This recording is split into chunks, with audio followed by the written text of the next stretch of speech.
13 जुलाई Sunday afternoon Gettysburg Pennsylvania में एक बहुत ही दर्दनाक खबर सामने आई। डैन रिवीरा, एक रेस्पेक्टेड यूएस आर्मी वेटरन और एक मशहूर पैरानॉर्मल इन्वेस्टिगेटर की डेथ की। जी हाँ, डैन की लाश उनके होटल रूम में मिली और वो भी एक नेशन वाइड पैरानॉर्मल टूर के बीच में, जिसका मेन अट्रैक्शन था the most infamous Annabelle doll. Annabelle's next stop, guys.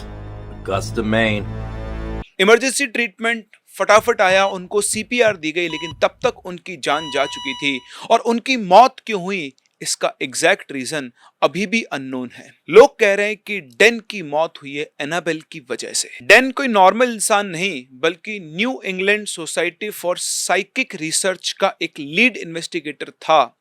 ये वही सोसाइटी है जिनका कनेक्शन एड और वॉरेन से था। और एक और बात जो यहाँ पर है कि जो डैन था वो इन दोनों का स्टूडेंट रह चुका है। ये दोनों उसके मेंटर की तरह काम किया करते थे। डैन रिवेरा एक चिलिंग टूर पे था, डेविल्स ऑन द रन, और ये लोग नॉर्मल जनता के सामने इन हॉन्टेड आर्टिफैक्ट्स की हिस्ट्री को बाहर ला रहे थे। और इनका ये जो इवेंट था, इसका सबसे मेन अट्रैक्शन था एनाबेल डॉल। एक ऐसी डॉल जिसे डेकेड से लोग हॉन्टेड मानते हैं।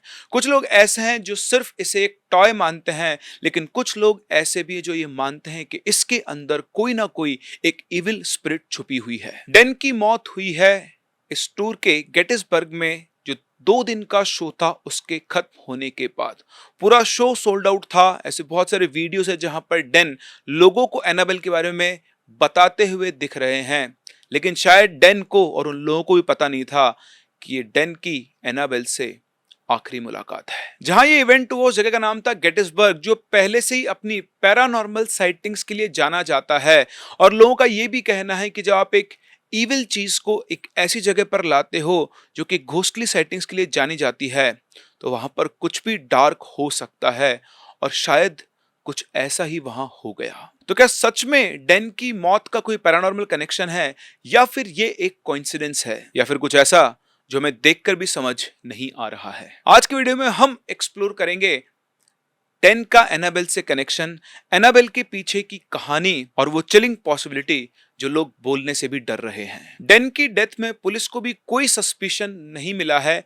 अब बाकी चीजें उनकी ऑटोप्सी रिपोर्ट जब आएगी तब पता लगेगा। लेकिन क्या डैन की मौत का एनाबेल से कोई कनेक्शन है, इसको जानने के लिए पहले हम चलते हैं एनाबेल के पीछे की स्टोरी पर। एनाबेल की डरावनी कहानी किसी मूवी की नहीं, बल्कि एक रियल लाइफ स्टोरी है जो शुरू हुई थी 1970 में, जब एक 28 साल की नर्स को उसकी मां ने एक एन डॉल गिफ्ट की थी उसके बर्थडे पर। शुरू में वो सिर्फ एक डेकोरेटिव आइटम थी, लेकिन धीरे धीरे टाइम के साथ साथ उस घर के अंदर उस डॉल के थ्रू अजीब अजीब सी चीजें होने लगी। वो डॉल अपनी पोजीशंस बदलने लगी। कभी उसके पैर क्रॉस होते, कभी वो सीधे की जगह बेड पर उसे लेटे हुए मिलती। और डॉल सिर्फ हिलती नहीं थी, वो अपनी डायरेक्शन पोजीशंस चेंज करती थी। और धीरे धीरे वो एक रूम में रखी होती थी और मिलती थी वो दूसरे रूम में, यानी वो एक रूम से दूसरे रूम में ट्रांजिट करने लग गई थी। एक बार की बात है, ये जो नर्स थी इसकी फ्रेंड थी, साथ में रूममेट्स थे।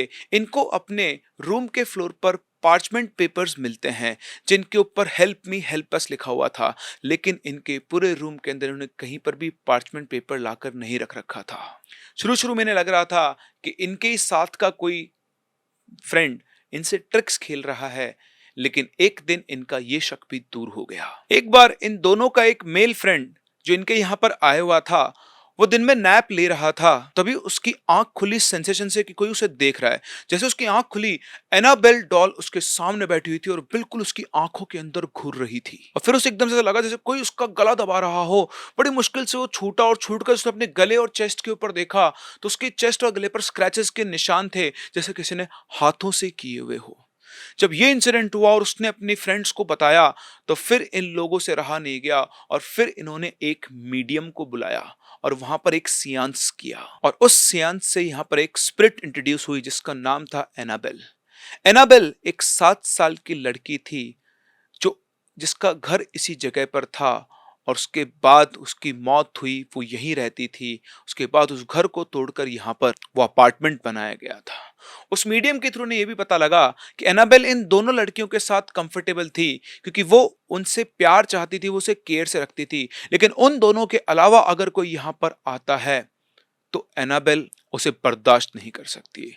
उनकी बात सुनकर ये दोनों इमोशनल हो गई और फिर इन्होंने एनाबेल के स्पिरिट को इस डॉल में रहने की परमिशन दे दी और तब से एनाबेल इनके साथ वहीं रहने लगी। लेकिन उसके बाद चीजें और बिगड़ने लगी और इन दोनों का जीना हराम हो गया। जिसे वो एक बच्चे के स्पिरिट समझ रहे थे, वो शायद कुछ और था। जब एड और वॉरेन को इस केस के बारे में पता लगा तो ये लोग वहां पहुंचे और इन्होंने अपना इन्वेस्टिगेशन स्टार्ट किया। और वॉरेन्स के मुताबिक ये कोई छोटी लड़की के स्पिरिट नहीं थी, बल्कि ये कोई एक इनह्यूमन एनर्जी थी जो लोगों को मैनिपुलेट कर सकती थी, कंट्रोल कर सकती थी और वो एक ह्यूमन को पजेस करने की कोशिश कर रही थी इस डॉल के थ्रू। एड और वॉरेन ने डिसीजन लिया कि वो इस एनाबेल डॉल को अपने साथ लेकर जाएंगे, अदरवाइज ये किसी ना किसी इंसान की जान भी ले सकती है। जब ये लोग उसे लेकर जा रहे थे तो एड ने लॉरेन को कहा था कि हाईवेज को अवॉइड करते हैं क्योंकि ये राइड डेंजरस हो सकती है, और हुआ भी कुछ ऐसा ही। घर लौटते वक्त कार बार बार बंद हो रही थी, कंट्रोल से बाहर जा रही थी और करीबन 3 से 4 बार वो कार क्रैश होते होते बची। और तब एड को उस डॉल को कंट्रोल करने के लिए उसके ऊपर बार बार हॉली वाटर छिड़कना पड़ा था और यहीं से शुरू हुई थी इस एनाबेल डॉल की डर की लेगेसी।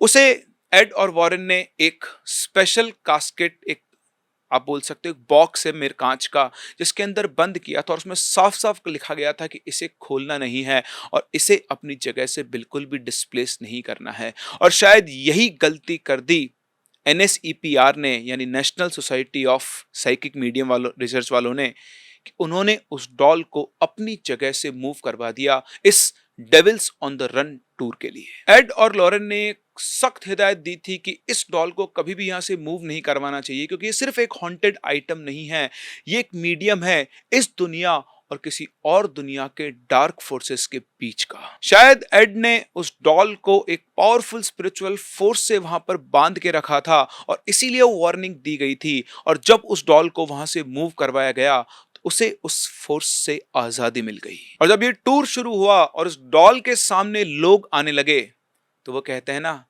कि ये चीजें एनर्जी एब्जॉर्ब करके मैनिफेस्ट करती हैं, और शायद जो जो लोग उसके सामने आए वो उनसे उनकी एनर्जी एब्जॉर्ब करती गई। लोगों के डर से, उनकी क्यूरियोसिटी से, उनकी जानने की इच्छा से वो अपनी पावर्स को वापस पा रही थी।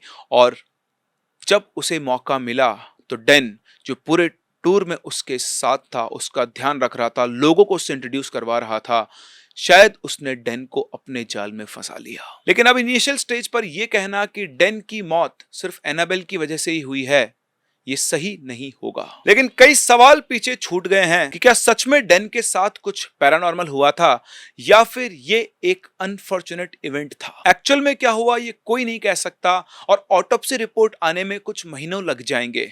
मोस्ट प्रोबेबली ऑटोप्सी रिपोर्ट में यह होगा कि एक नेचुरल डेथ थी या फिर कार्डियक अरेस्ट जैसी कोई चीज थी। लेकिन ऐसा उस इंसान के साथ हो जिसके साथ कोई प्रॉब्लम चल रही हो, जिसके साथ कोई मेडिकल प्रॉब्लम हो, और ऐसा डैन के साथ बिल्कुल भी नहीं था। लेकिन एक बात तो पक्की है, टाइमिंग डरावनी है और कोइंसिडेंस भी।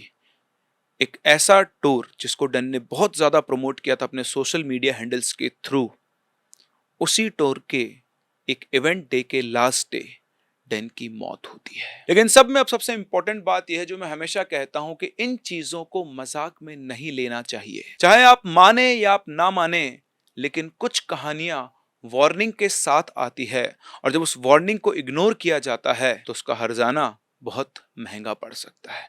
वैसे आपको क्या लगता है? अपने व्यूज हमें कमेंट सेक्शन में जरूर बताएं। क्या वाकई में डेन की मौत और एनाबेल आपस में कनेक्टेड है या फिर ये मात्र एक कोइंसिडेंस है?